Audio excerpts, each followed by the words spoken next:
بسم اللہ الرحمن الرحیم۔ السلام علیکم ورحمۃ اللہ وبرکاتہ۔ بسم اللہ الرحمن الرحیم۔ عزیز طلبہ، امید ہے آپ سب خیریت سے ہوں گے۔ آج ہم لیول نمبر 1 کا سبق نمبر 14 پڑھیں گے، جس کا عنوان ہے فعل ماضی کی حرکات۔ حرکات زبر، زیر اور پیش کو کہتے ہیں، جیسا کہ ماقبل میں ہم اچھے طریقے سے اس کو سمجھ چکے ہیں۔ آج کے اس سبق میں ہم یہ جانیں گے کہ فعل ماضی کا جو صیغہ ہوتا ہے اس پہ زبر، زیر، پیش کس طریقے سے آتی ہے، یعنی کس حرف پہ زبر آئے گی، کس حرف کے نیچے زیر ہوگی اور کس حرف پہ پیش آئے گی۔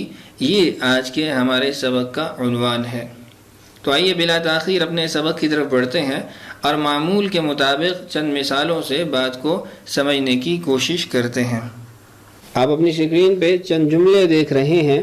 سمع اللہ لمن حمدہ، یہ جملہ ہم ہر نماز میں کہتے ہیں، اور اس کے بعد اگلا جملہ قرآن پاک کی آیت ہے، ختم اللہ علی قلوبہم، اور تیسرا جملہ بھی قرآن پاک کی آیت ہے، بما رحبت۔ اب ان جملوں کے اندر ہم نے یہ غور کرنا ہے کہ جو فعل ماضی استعمال ہوئے ان کے اعراب کیا ہیں، آیا کوئی فرق ہے ان اعراب کے اندر، یا بغیر فرق کے ہی، بغیر کسی اختلاف کے ہی وہ یکساں ہی استعمال ہو رہے ہیں۔ تو آئیے غور کرتے ہیں۔ سب سے پہلا لفظ ہے سمع۔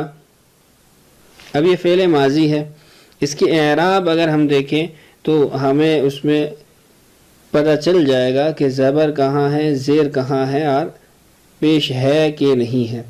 تو دیکھیے، سب سے پہلے حرف کے اوپر زبر ہے اور دوسرے حرف کے نیچے زیر ہے اور تیسرے حرف کے اوپر زبر ہے۔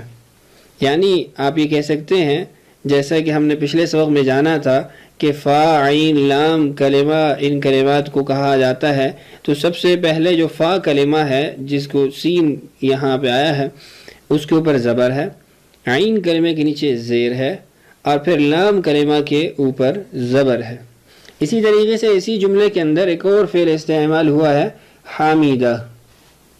اس کے اعراب دیکھ لیجئے، ہا کے اوپر زبر ہے جس کو ہم فا کلمہ کہتے ہیں، میم کے نیچے زیر ہے جس کو ہم عین کلمہ کہتے ہیں، اور دال کے اوپر زبر ہے جس کو ہم لام کلمہ کہتے ہیں۔ اب ان دونوں فعلوں کے اندر ہم نے دیکھا کہ پہلے حرف کے اوپر زبر، دوسرے حرف کے نیچے زیر اور تیسرے حرف کے اوپر زبر ہے۔ آئیے اگلے فعل کو دیکھتے ہیں، آیا اس میں بھی ایسے ہی ہے یا اس کے اندر اس سے ہٹ کے کوئی اعراب پائے جا رہے ہیں۔ تو دوسرے جملے کو دیکھیے، ختم اللہ علی قلوبہم، اس کے اندر فعل ماضی یہ ختمہ ہے۔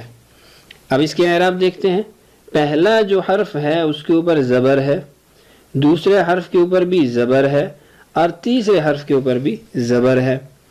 اب پہلے اور دوسرے جملے کے اندر فرق کیا ہوا فعل ماضی کے استعمال کے اعتبار سے، کہ پہلے جملے کے اندر فا کلمہ، عین کلمہ وہ زیر ہے اور دوسرے جملے کے اندر عین کلمہ زبر ہے۔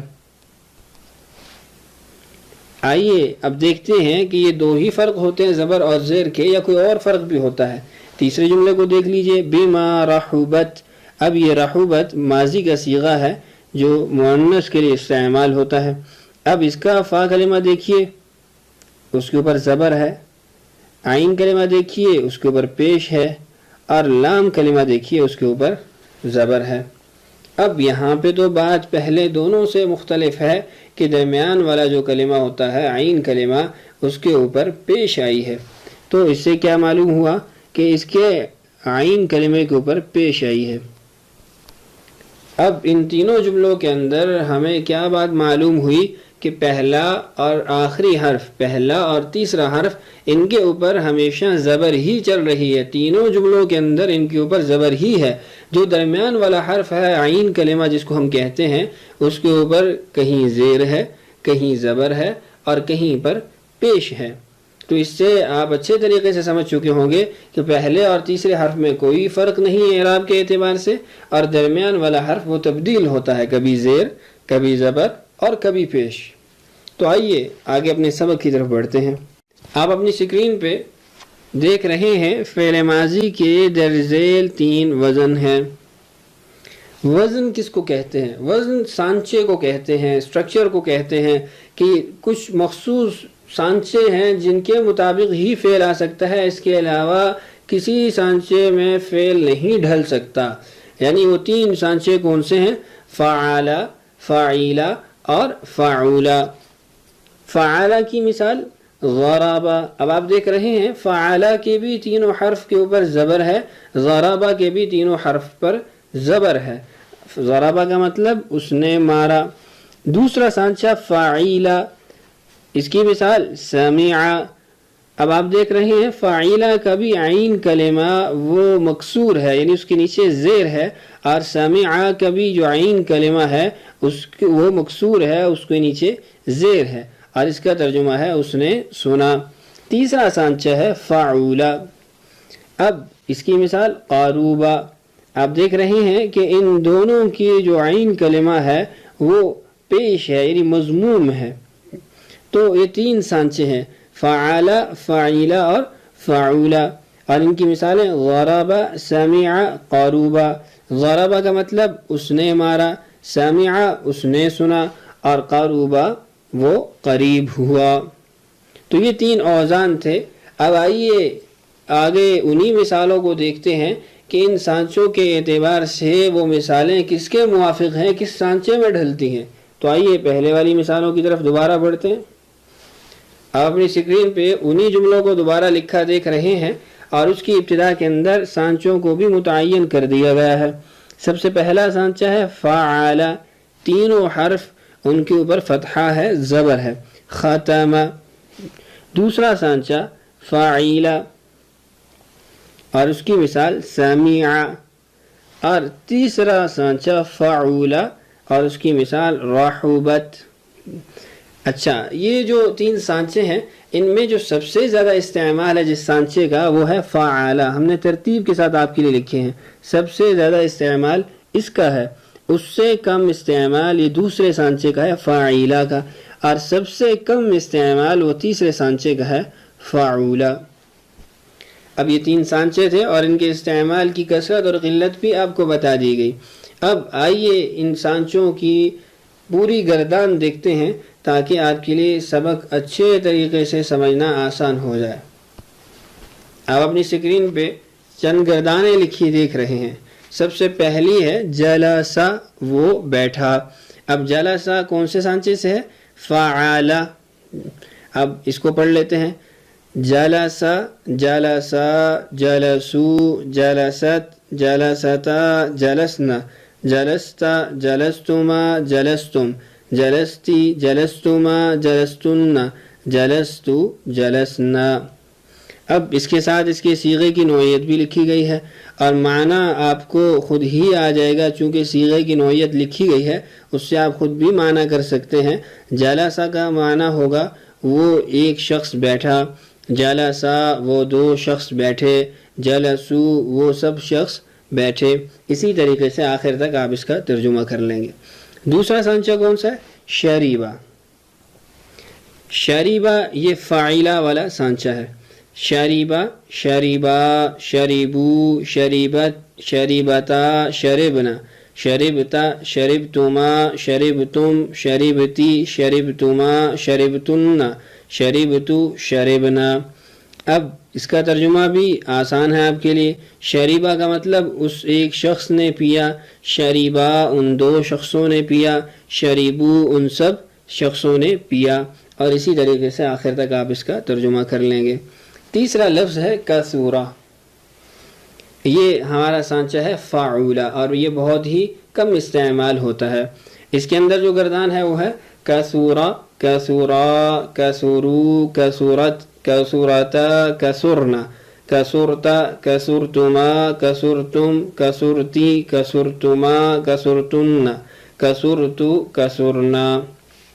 اب یہ ہماری مکمل گردان تھی۔ اس کا ترجمہ بھی آسان ہے۔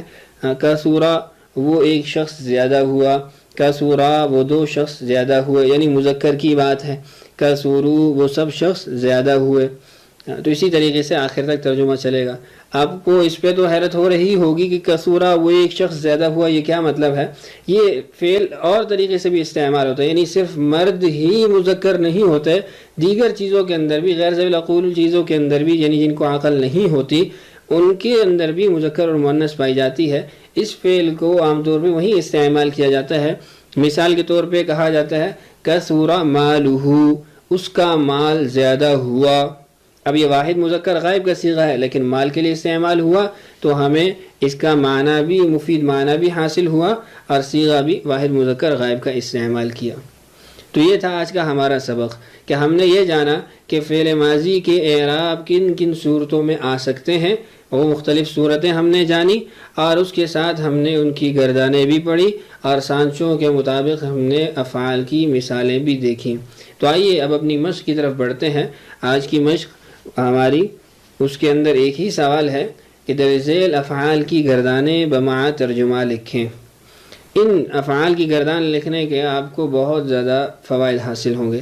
ایک فائدہ تو یہ ہے کہ آپ کو یہ سانچے آپ کے ذہن میں اچھے طریقے سے بیٹھ جائیں گے، اور دوسرا فائدہ یہ ہوگا کہ گردان کی آپ کی مشق بڑھ جائے گی اور آپ کو اور اچھے طریقے سے گردان یاد ہو جائے گی اور آپ اس کو آگے استعمال بھی کر سکیں گے. اور ایک فائدہ یہ بھی ہے کہ آپ کو نئے الفاظ مل گئے، گویا ہر لفظ آپ کے لیے 14 جملے یعنی رکھتا ہے. فی الحال چونکہ ہم نے ماضی پڑھا ہے تو اس لیے ہر لفظ ہمارے لیے 14 معنی رکھتا ہے کہ ہم اس کو 14 جگہوں پہ بول سکتے ہیں، 14 قسم کے جملے ہم اس سے ادا کر سکتے ہیں. تو اس میں سب سے پہلا جملہ یعنی سب سے پہلا فعل صبر، اس نے صبر کیا، غفر، اس نے معاف کیا، حفظ، اس نے یاد کیا، لبس، اس نے پہنا، قرب، وہ قریب ہوا، بعود، وہ دور ہوا. اب اس کا ترجمہ بھی کرنا ہے آپ نے اور گردان بھی مکمل لکھنی ہے، ساتھ میں سانچے کا بھی تعین کرنا ہے کہ یہ کون سے سانچے سے تعلق رکھتا ہے. آج کے لیے اتنا ہی کافی ہے، اجازت دیجیے. السلام علیکم ورحمۃ اللہ وبرکاتہ.